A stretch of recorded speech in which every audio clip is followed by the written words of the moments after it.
Masih di halaman yang sama, Salim bin Jindan selanjutnya menulis demikian. Indonesia yang subur dan makmur ini adalah karena barokah kedatangan Pahlawi. Sebelumnya, Indonesia tanah kering yang tidak ada sungai. Setelah Pahlawi datang, tahun 1850 Masehi, muncullah sungai-sungai yang membelah dataran Indonesia dan tumbuhlah pepohonan seperti sekarang ini.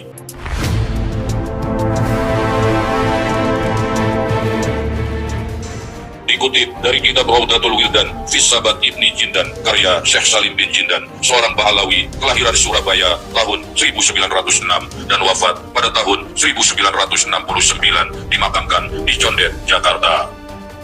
Pada halaman 233, Salim bin Jindan menulis demikian, Hadramaut bercahaya karena kedatangan Ahmad bin Isa. Demikianlah kedustaan yang dibangun oleh Pahlawi. Jelas tak ada data sejarah bahwa Ahmad bin Isa pernah berhijrah ke Hadramaut, Yaman.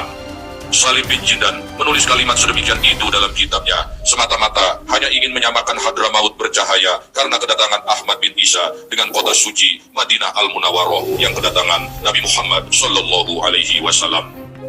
Masih di halaman yang sama, Salim bin Jindan selanjutnya menulis demikian.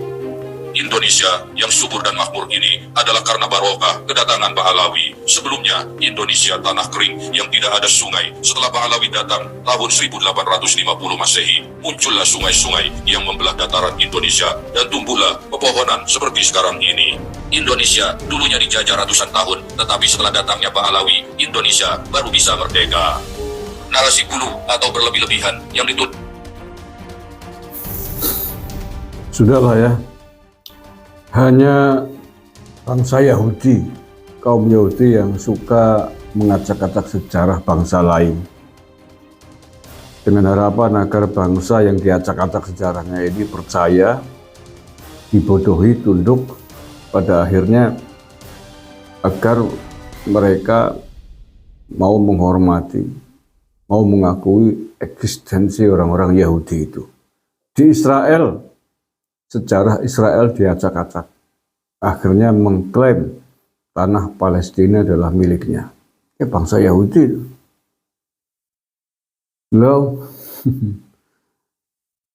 sejak tahun 800-an Indonesia itu peradabannya sudah luar biasa. Sudah bisa membangun Candi Borobudur, Candi Prambanan. Tanahnya subur makmur, hijau royo-royo. Sungai-sungai mengalir. Kok dikatakan Indonesia tadinya tanah kering, tidak ada sungainya. Setelah Pahlawi datang, muncullah sungai-sungai mengalir. Kalau bukan Yahudi, keplek ya nggak mungkin ngomong begitu itu. Kurang ajar. Emangnya Indonesia dianggap kayak tanah gurun, kayak kalian dibesarkan di tanah Hadramaut sana ya. Lah Indonesia katanya tanah kering, tidak ada sungai sebelum Pahlawi datang. Ya, kalau bukan cangkem Yahudi nggak mungkin ngomong begini. Apa kau anggap kemudian generasi putra-putra Nusantara mau dibodohi dengan narasi-narasi konyol seperti itu? Walaupun ditulis dalam sebuah kitab dengan tinta emas sekalipun, itu adalah kitab dobol, kitab kedustaan besar, kitab ngawur. Tidak ada satu orang pun yang akan percaya, kecuali Mugi bin Goblok yang percaya ya. Kalau ada Mugi bin orang Indonesia percaya dengan narasi ini, katanya Indonesia itu dulu tanah kering, gak ada sungai, baru muncul sungai mengalir setelah Pahlawi datang. Kalau ada yang percaya itu Mugi bin Goblok dan lengop. Lah ya sejarahnya negaranya diacak-acak, mau saja. Indonesia katanya juga milik orang Tarim Yaman. Indonesia katanya merdeka setelah orang Pahlawi Yaman datang ke Nusantara untuk bikin dasar ngene kowe gelem. Lalu kalian datang ke sini justru membantu penjajahan Belanda kok. Ngomong katanya Indonesia baru bisa merdeka setelah Pahlawi datang. Lah emang kamu ngapain? Mau ikut perang melawan Belanda? Ya orang mungkin, kalian sekutunya kok. Lah ya mana jejak kamu ikut berperang, berjuang melawan penjajahan Belanda di Indonesia? Ya nggak ada. Apa ada jejak kalian pada perang 10 November di Surabaya? Ya nggak ada. Padahal kalian sudah banyak tuh di Surabaya ketika itu. Ya kalian antek-antek Belanda, antek-antek penjajah. Sosok nggak ngomong kok ya sok penake dewek loh. Ngawur-ngawure. Ya bajingan brengsek kurang ajar mbok. Indonesia katanya tanah kering nggak ada sungainya. Kayak wong lagi mabok kayaknya tulis kitab ya. Kalau memang orang tidak sedang mabok ya orang lagi membuat sejarah semaunya sendiri. Biar orang-orang generasi Nusantara itu percaya nantinya tunduk kepada mereka, mau menyembah mereka.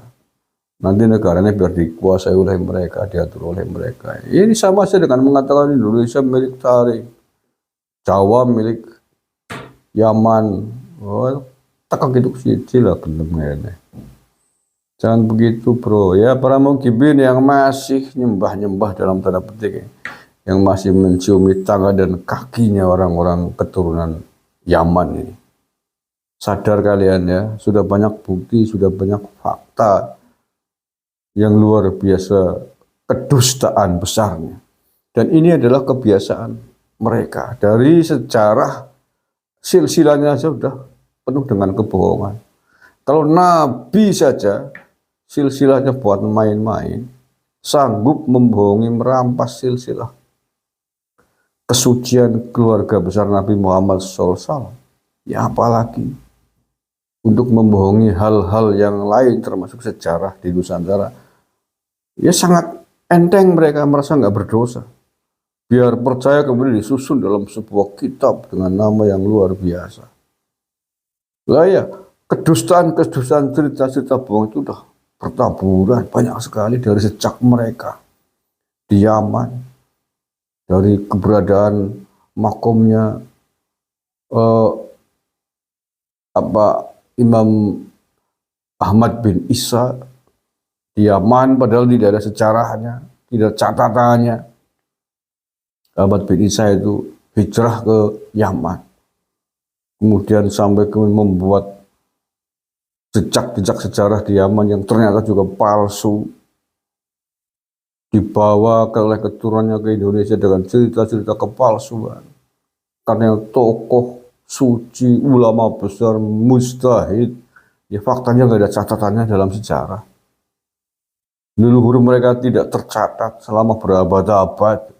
Nah, kalau bukan kedustaan apalagi itu. Makanya di sini keturunannya juga memalsukan sejarah Indonesia dengan seenak wudelnya sendiri begini dia. Ya memang sudah genetika pendustanya dari sononya memang begitu. Dan turun kemudian ke sini, kemerdekaan Indonesia karena perjuangan mereka. Bendera merah putih karena yang menciptakan leluhur mereka. Pahlawan-pahlawan kita katanya keturunannya mereka. Makom-makom tokoh-tokoh Nusantara juga dikatakan sebagai keturunan mereka.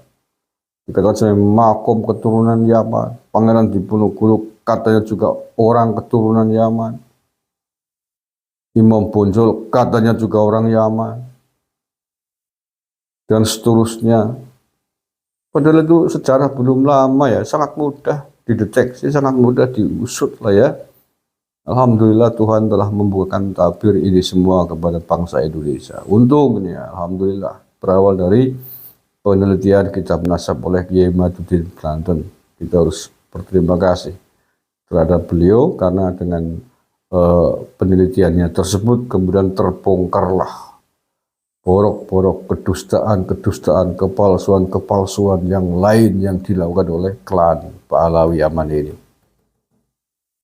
Sampai bahkan Habib yang selama ini dikenal katanya alim, pemimpin sufi dunia juga punya jejak sejarah yang sangat buruk, memalsukan pahlawan-pahlawan kita, memalsukan makom-makom, memalsukan sejarah NU, sejarah Jatman yang dipasrahkan kepada dipalsukan.